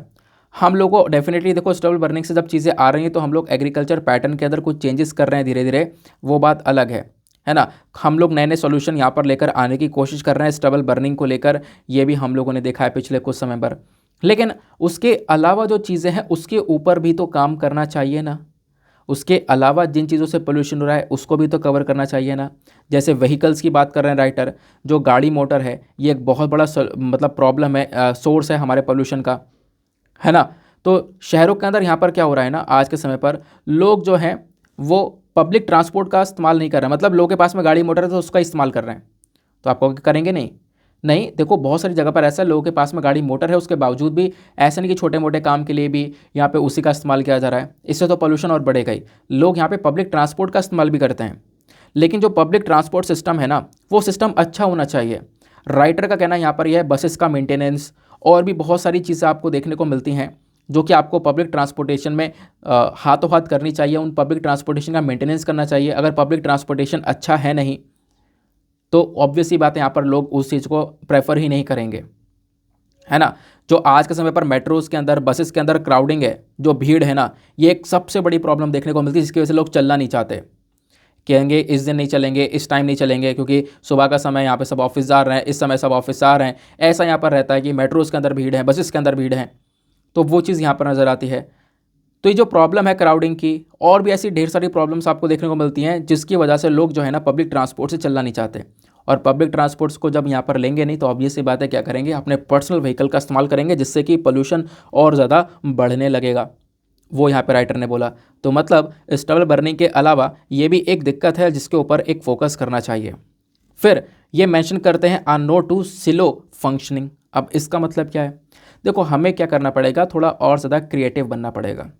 आप देखोगे जो मेजर इश्यूज़ हैं उन बड़े बड़े इश्यूज़ को यहाँ पे सॉल्व किया जा सकता है, तो ये भी यहाँ पर सॉल्व किया जा सकता है आराम से, उसमें कोई प्रॉब्लम वाली बात नहीं है। हमें यहाँ पर ज़रूरत है एक सिंगल एंटिटी की, एक ऐसी बॉडी की जो कि यहाँ पर इसकी रिस्पॉन्सिबिलिटी ले कि हाँ हम एयर क्वालिटी मैनेजमेंट को लेकर काम करेंगे, क्योंकि अभी हमारे पास में कोई प्रॉपर ऐसी डेडिकेटेड बॉडी नहीं है एयर क्वालिटी को मैनेज करने की। अलग अलग बॉडीज़ है तो उनके बीच में यहाँ पर अलग अलग डिस्प्यूट रहते हैं, वो सही से काम हो नहीं पाता है।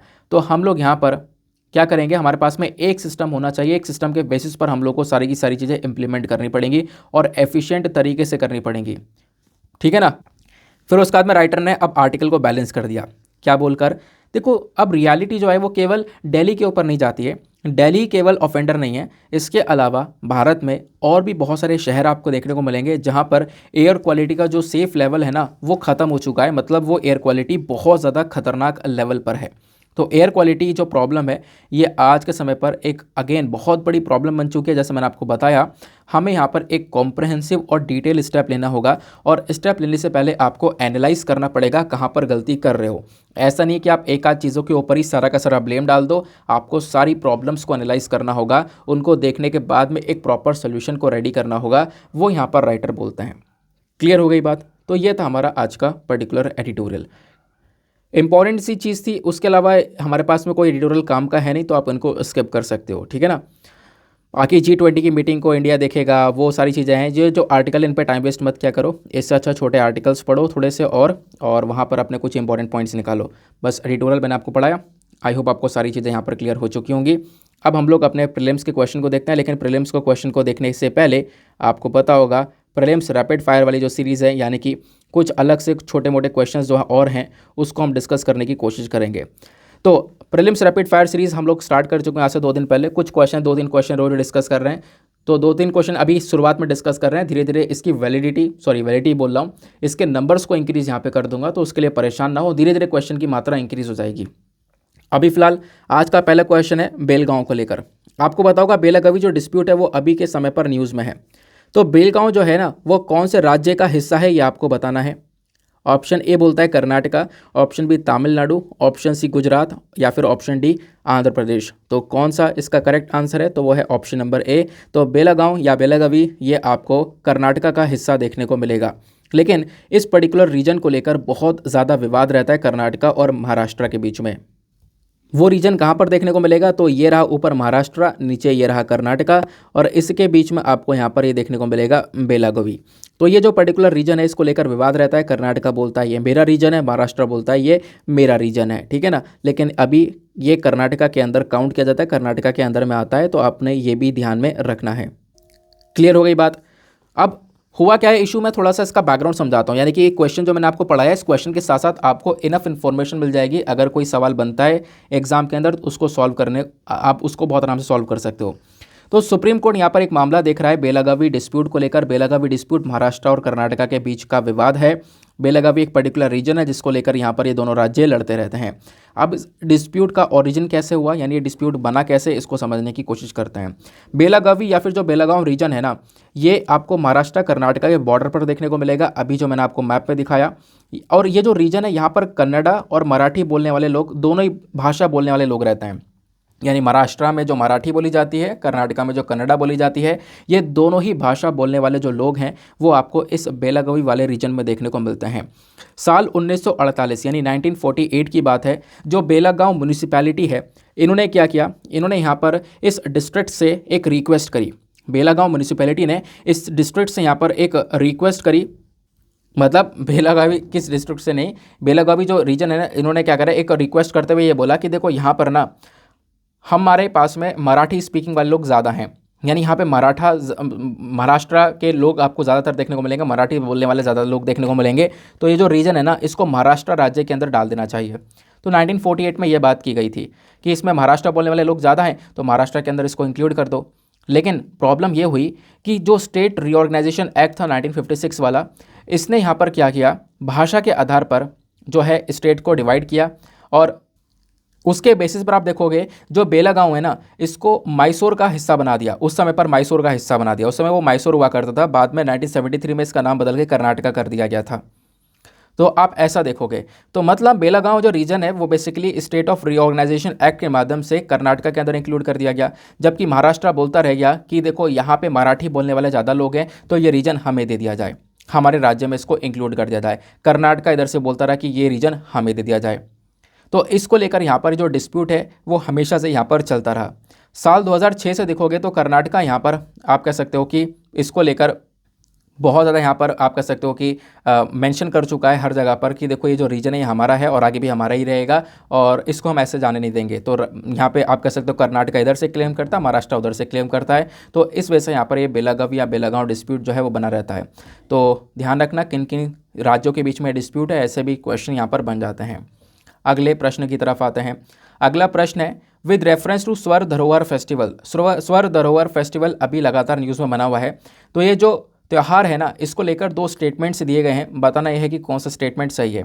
पहला स्टेटमेंट बोलता है ये जो फेस्टिवल है इसको ऑर्गेनाइज किया गया था नीति आयोग के थ्रू। दूसरा स्टेटमेंट बोलता है ये जो फेस्टिवल है इसका मकसद है जो हमारे देश का आइकॉनिक आर्ट है, हमारे देश की संस्कृति है, धरोहर है, इन सब चीज़ों को हम शोकेस करें, इन सब चीज़ों को हम लोग दिखाएं इस फेस्टिवल के माध्यम से। तो ये दो स्टेटमेंट्स यहाँ पर नज़र आते हैं। तो बताओ इन दोनों स्टेटमेंट में से कौन सा सही है? Option A 1 only, option B 2 only, option C दोनों सही हैं, या फिर ऑप्शन डी दोनों में से कोई सा भी सही नहीं है। तो उसका करेक्ट आंसर है आंसर नंबर बी, केवल और केवल सेकंड वाला ऑप्शन आपको इसका सही देखने को मिलेगा। मतलब फर्स्ट ऑप्शन गलत है, इसको नीति आयोग ऑर्गेनाइज नहीं करता है। और ये सुन के भी अजीब सा लग रहा है, नीति आयोग एक फेस्टिवल को ऑर्गेनाइज कर रहा है, तो इस वजह से यहाँ पर आप फर्स्ट ऑप्शन को वैसे भी एलिमिनेट कर सकते हो। तो इस पर्टिकुलर फेस्टिवल को कौन मतलब लेकर आता है? तो वो है हमारी कल्चर मिनिस्ट्री। तो यूनियन कल्चर मिनिस्ट्री ने हाल ही में क्या किया, मतलब न्यूज़ क्या, मैं आपको थोड़ा सा ये बता रहा हूँ। यूनियन कल्चर मिनिस्ट्री ने हाल ही में जो ये स्वर्ण धरोहर फेस्टिवल है इसको ऑर्गेनाइज किया और इसका उद्घाटन किया, जिस वजह से ये फेस्टिवल न्यूज़ में आया। इस फेस्टिवल का मकसद होता है कि ये फेस्टिवल, ये त्यौहार हमारे देश की जो आइकॉनिक आर्ट है, कल्चर है, हेरिटेज है, इन चीज़ों को शोकेस करे, इन चीज़ों को यहाँ पर अल्टीमेट लेवल पर आगे बढ़ाकर दिखाए। ठीक है ना? तो इस पर्टिकुलर फेस्टिवल को ऑर्गेनाइज करने वाली बॉडी है मिनिस्ट्री ऑफ कल्चर, ना कि नीति आयोग। तो इस वजह से स्टेटमेंट 1 जो है वो हमारा गलत हो जाता है। तो अब ने क्या किया, आपने स्वर्ण धरोहर फेस्टिवल के बारे में भी जान लिया इस क्वेश्चन की मदद से। अगले क्वेश्चन की तरफ आते हैं। नेक्स्ट क्वेश्चन बात करता है विद रेफरेंस टू सारा। सारा मतलब सेंट्रल एडॉप्शन रिसोर्स अथॉरिटी, जिसके बारे में अभी आपने थोड़ी देर पहले पढ़ा था जब एडॉप्शन वाला आर्टिकल कवर किया था। तो सेंट्रल एडॉप्शन रिसोर्स अथॉरिटी के रेफरेंस में अगर हम लोग बात करें तो यहाँ पे दो स्टेटमेंट्स दिए गए हैं, बताना यह है कि कौन सा स्टेटमेंट सही है। पहला स्टेटमेंट बोलता है कि ये जो है एक कॉन्स्टिट्यूशनल बॉडी है, और दूसरा स्टेटमेंट बोलता है कि देखो इसको हम लोग यहाँ पर डेजिग्नेट करते हैं एज अ सेंट्रल अथॉरिटी। हमारी केंद्र सरकार की यहाँ पर एक बॉडी है देखने को मिलेगी जिसका काम है इंटर कंट्री एडॉप्शन को यहाँ पर डील करना, यानी कि इंडिया से अगर कोई बाहर का व्यक्ति, किसी दूसरे देश का व्यक्ति इंडिया से किसी बच्चे को अडॉप्ट करता है, वो वाले केस को डील करना। साथ ही साथ में इंटर कंट्री एडॉप्शन के बाद आप देखोगे इंटर कंट्री एडॉप्शन को लेकर यहाँ पर पूरा का पूरा आप प्रोविज़न देखने को मिलेगा आपको। जो हेग कन्वेंशन हुआ था इंटर कंट्री एडॉप्शन को लेकर 1993 में, इसको भारत सरकार ने यहाँ पे अप्रूवल भी दिया था। तो कुछ प्रोविजंस भी देखने को मिलते हैं। तो कौन सा इसका स्टेटमेंट सही है? इसका स्टेटमेंट नंबर 2, यानी जो ऑप्शन नंबर बी है वो केवल सही देखने को मिलेगा। केवल और केवल दूसरा स्टेटमेंट सही है, क्योंकि अभी मैंने आपको थोड़ी देर पहले ही पढ़ाया था कि जो सारा है ना वो बेसिकली एक स्टैचुरी बॉडी है, ना कि कॉन्स्टिट्यूशनल बॉडी। स्टैचुरी बॉडी है जो कि हमारी ministry of women and child development के अंडर में आती है। और तो इस चक्कर में यहाँ पर जो स्टेटमेंट 1 है वो तो यहाँ पे ख़त्म हो जाता है। दूसरा स्टेटमेंट सही है क्योंकि यहाँ पर ये इंटर कंट्री एडॉप्शन को भी यहाँ पर डील करता है। तो ये बात आपको यहाँ पर ध्यान में रखनी है। बाकी भारत के अंदर कैसे बच्चे को एडॉप्शन होता है, एडॉप्शन को लेकर क्या है रूल्स एंड रेगुलेशंस, उसके बारे में यहाँ पर आप लोग एक तरीके से पढ़ सकते हो। अभी मैंने आपको थोड़ी देर पहले में पढ़ा दिया है। बाकी एक क्वेश्चन आप लोगों के लिए, और वो बहुत आसान सा क्वेश्चन है। क्वेश्चन यहाँ पर यह है एक्सरसाइज अग्नि वॉरियर। एक्सरसाइज अग्नि वॉरियर जो है एक बायलेटरल अभ्यास, एक बायलेटरल एक्सरसाइज है। ये इंडियन आर्मी और एक दूसरे कंट्री के बीच में भी किया जाता है। तो एक तरफ तो इंडियन आर्मी हो गई, बाकी कौन सा दूसरा देश है जिसके साथ में हम लोग इस एक्सरसाइज अग्नि वॉरियर को कंडक्ट करते हैं? तो उन 4 देश को नाम यहाँ पर दिए गए। इन चारों में से कोई एक कंट्री है। ऑप्शन ए बोलता है Singapore, option B Australia, option C UK, या फिर ऑप्शन डी फ्रांस। ज़रा इसका आंसर नीचे कॉमेंट सेक्शन में दो। अभी रिसेंट टाइम में ये अग्नि वॉरियर न्यूज़ में भी था। अब हम लोग फटाफट अपने प्रीलिम्स के सवाल को देखते हैं। तो कौन से राज्य में गुरु शिखर पीक आपको स्थित देखने को मिलेगा? तो इसका करेक्ट आंसर है ऑप्शन नंबर ए, राजस्थान के अंदर आपको ये सही आंसर देखने को मिल जाता है। चलो फिर इसी के साथ में करते हैं लेक्चर को समाप्त और मिलते हैं आप लोगों से अगले वीडियो में। आज के लिए bye bye, have a nice day, thank you and जय हिंद।